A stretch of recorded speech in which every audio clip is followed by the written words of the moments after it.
The Good Morning America studio was alive with the usual morning chaos, the kind of organized madness that felt routine to anyone who worked there. Cameras whirred and swiveled on their tracks, crew members hustled to adjust lighting and check microphones, and stagehands darted across the floor carrying clipboards, cables, and coffee for the guests. The audience, a mix of enthusiastic fans and industry insiders, buzzed with anticipation, eager to see the legendary actor Denzel Washington live in front of them.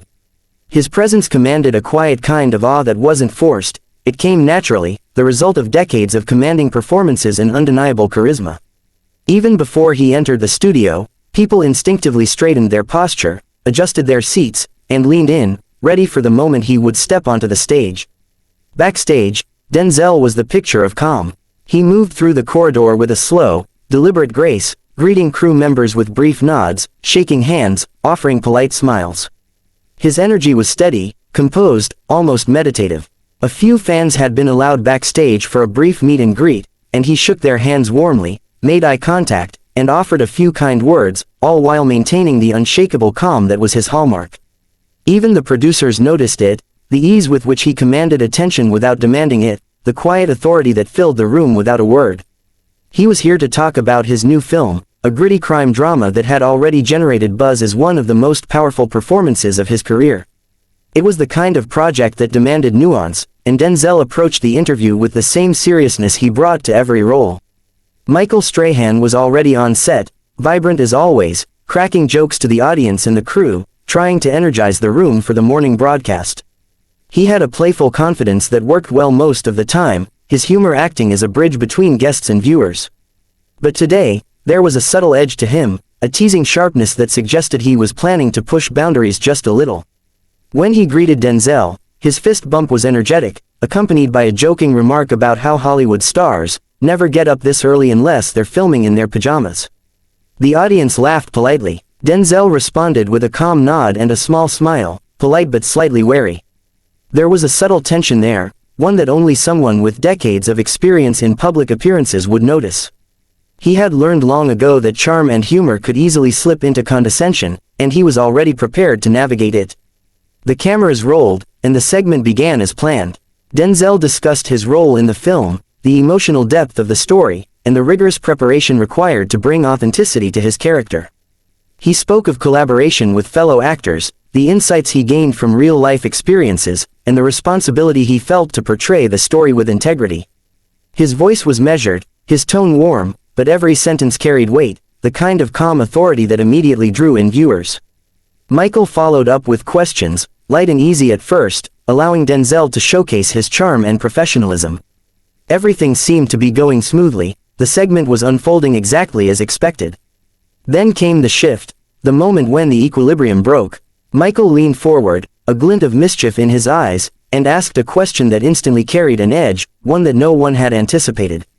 "Denzel," he said, his voice light but pointed, "you've played so many heroic, larger-than-life characters over the years. But let's be honest, do you ever worry that maybe you're getting too old to keep up with the action, the stunts, the drama? Or should Hollywood just retire you gently?" The words landed like a cold splash of water. The audience reacted immediately with audible gasps and nervous laughter, unsure whether they were witnessing humor or an attack.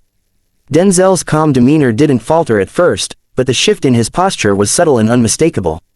His smile, steady until now, faltered just slightly. His eyes narrowed in a way that suggested a storm brewing beneath the surface. This wasn't a casual joke, this was a thinly veiled insult, disguised as banter, a public questioning of his relevance, his physicality, and his career longevity. The audience felt the tension instantly. Crew members froze mid-motion, unsure how to respond. Whoopi Goldberg, seated beside Michael, gave him a sharp, almost warning glance, signaling that he may have crossed a line.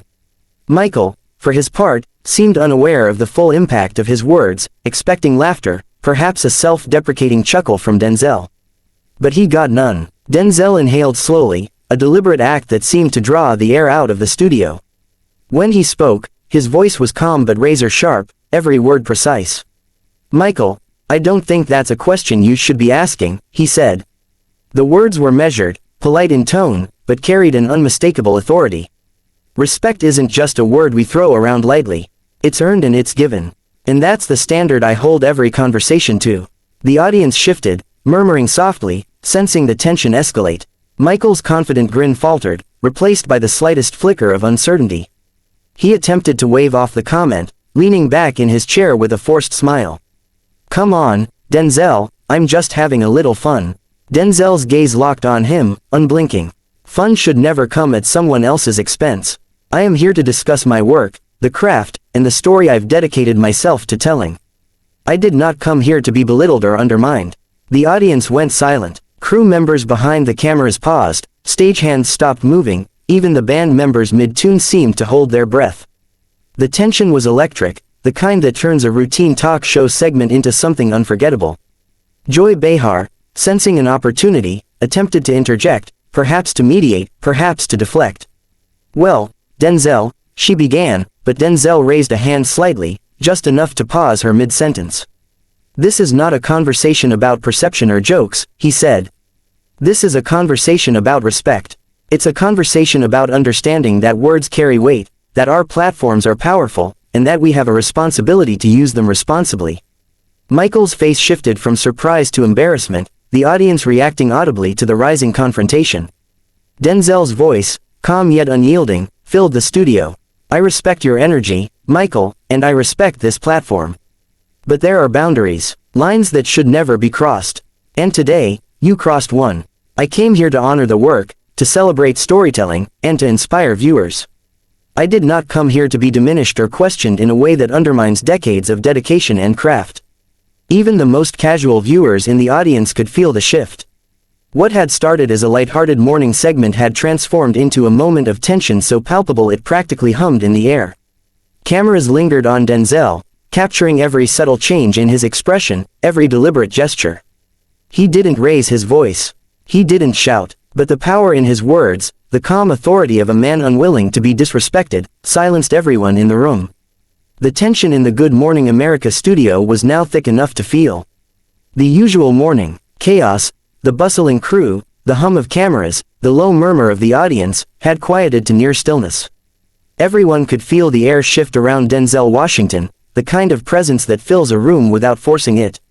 Michael Strahan, usually animated and unflappable, now looked unsettled, as if the weight of the words Denzel had just spoken had pressed down on him. There was a momentary pause, a suspended silence that felt like the calm before a storm, and the audience leaned in, sensing something historic unfolding before their eyes. Michael opened his mouth to respond, attempting a casual smile, a light-hearted chuckle to diffuse the moment. "Denzel, come on, I didn't mean." Denzel's voice cut him off before he could finish. It was low, calm, but every word struck like a controlled blade. "You did mean it," he said, his gaze fixed and unyielding. "It wasn't an accident. It wasn't a slip of the tongue. It was intentional, and it was disrespectful. And I do not accept disrespect in conversations that are meant to be professional, meaningful, or informative." The audience gasped audibly. Some whispered to neighbors, others simply stared, wide-eyed. Cameras lingered on Michael, capturing his flustered expressions, while Denzel sat poised, composed, his calm energy radiating authority. Stagehands and crew exchanged glances.